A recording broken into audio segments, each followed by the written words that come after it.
Ni wiki ya mvuto na ubunifu chuoni. Wanafunzi wa uandishi wa habari wanajiandaa kwa tukio kubwa la Media Day litakalofanyika siku ya Ijumaa na Jumamosi. Hizi ni siku mbili za maonyesho ya kazi za vitendo. Kutakuwa na vipindi vya redio, maonyesho ya magazeti yaliyotengenezwa na wanafunzi na uzinduzi wa vipindi mbalimbali vya televisheni vilivyorekodiwa na kuhaririwa ndani ya chuo. Na zaidi ni kuonyesha wanafunzi na wadau mbalimbali waliopo ndani ya chuo kikuu cha Iringa jinsi shughuli za uandishi wa habari zinavyofanyika kwa vitendo. Lengo la kufanya hivi ni kuwapa wanafunzi jukwaa la kuonyesha kile wanachojifunza darasani kwa vitendo. Na raundi hii tunataka jamii itambue uwezo wao. Hata hivyo, wanafunzi wengine watafanya vitendo kwa kuondoka na kuelekea katika sehemu mbalimbali. Na hawa ni wanafunzi ambao watakuwa kama maafisa habari au mabalozi wa chuo kikuu cha Iringa.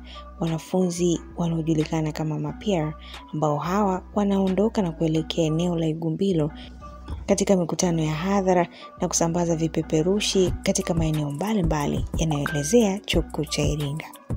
Maonyesho haya si tu ya kuvutia, bali yanathibitisha kuwa elimu ya mawasiliano hutoa nguvu ya kuleta mabadiliko katika jamii. Media Day inathibitisha kuwa chuo chetu ni kiongozi katika kukuza vipaji, kushirikiana na jamii na kuendeleza mawasiliano bora. Wanafunzi wa bachelor ya procurement and supply management. Nilishaikuwepo miaka nyuma kidogo nikiwa nasoma diploma. Mwaka huu kidogo kwa nafasi ya watu wa media naona improve kulingana na miaka nyuma. Zamani nilikuwa nikifika, yani unaweza kufika alafu usijue nini kinaendelea. Mbona leo nimeona kuna meza nje kuna gazeti. Kwa haraka mtu akija anajua kuna kitu kinaendelea hapa mkoja nisoge. Lakini pia nimeona kwa wanafunzi namna wanavyoparticipate inaonyesha kidogo kwamba wanajua nini wanafanya. Kuna kitu mtu anafanya unajua huyu anafanya kwa sababu ni max, lakini kuna vitu unaviona unajua mtu ni pressure.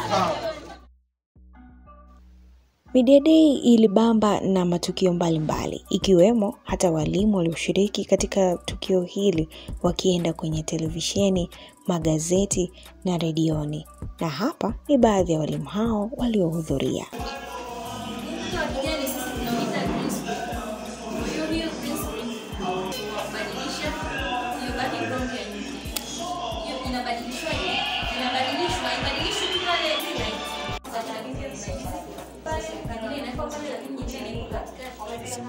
Baada ya maonyesho hayo pia ulifanyika uchaguzi wa viongozi wapya wa Press Club ambao yalifanyika siku ya Jumamosi mapema. Ulianza uchaguzi na kisha tukaelekea uwanjani kwa ajili ya bonanza na kumpata mshindi wa finali iliyohusisha baji 2 dhidi ya baji 3.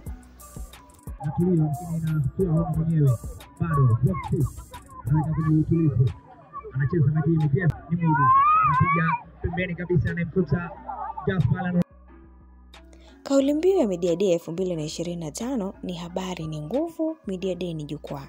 Na hili limekuwa jukwaa haswa kwani limeweza kuunganisha wanafunzi mbalimbali kutoka vitivo mbalimbali vilivyopo ndani ya chuo kikuu cha Iringa. Na zaidi kuna waliotoka nje ya chuo, hivyo imeunganisha chuo na wanajamii. Mimi ni Jacqueline Francis.